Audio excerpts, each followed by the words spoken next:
আজরাইল বলে, মরিয়ম একটা সেকেন্ড আমি আপনার সময় দিতে পারবো না,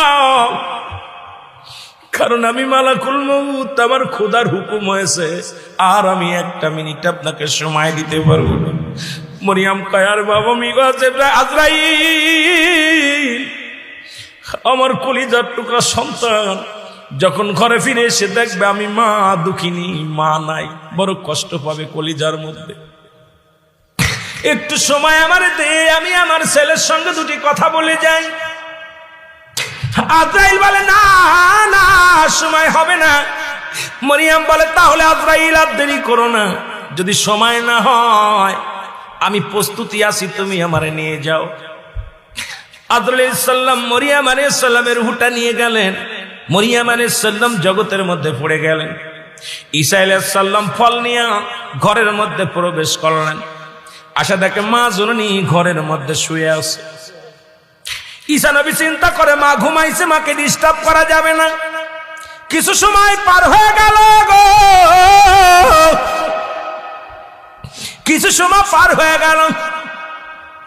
এবার চিন্তা করে, মা তো ঘরে আসলে জীবনে এমন গম ঘুমাইতো না।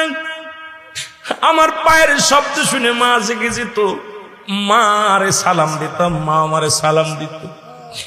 আজকে জনম দুঃখিনী মা ঘুমাইলো, কেমন গম ঘুমাইলো দেখি, মায়ের হাতটা ধরে বলে, মা দেখ, মা আর জগতে নাই, মা দুনিয়া থেকে চির বিদায় হয়ে গেছে। জোরে জোরে চিল্লায় বলো আল্লাহু আকবার। মুসলমান,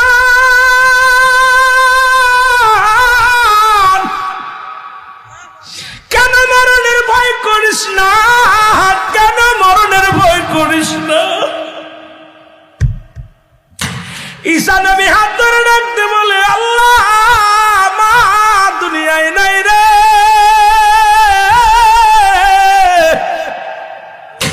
জনম দুঃখিনী মা চির বিদায়।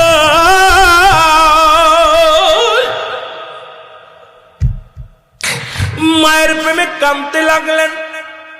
ঈসা নবী বলে, আমার আল্লাহ, তুমি তো আমাকে শক্তি দিছো মরাদারে জিন্দা করার, আমার মাকে একটু জিগাইব, একটু সুযোগ দাও। মাকে ডাকতে বলেন, মা। সঙ্গে সঙ্গে মরিয়ম আলাইহিস সালাম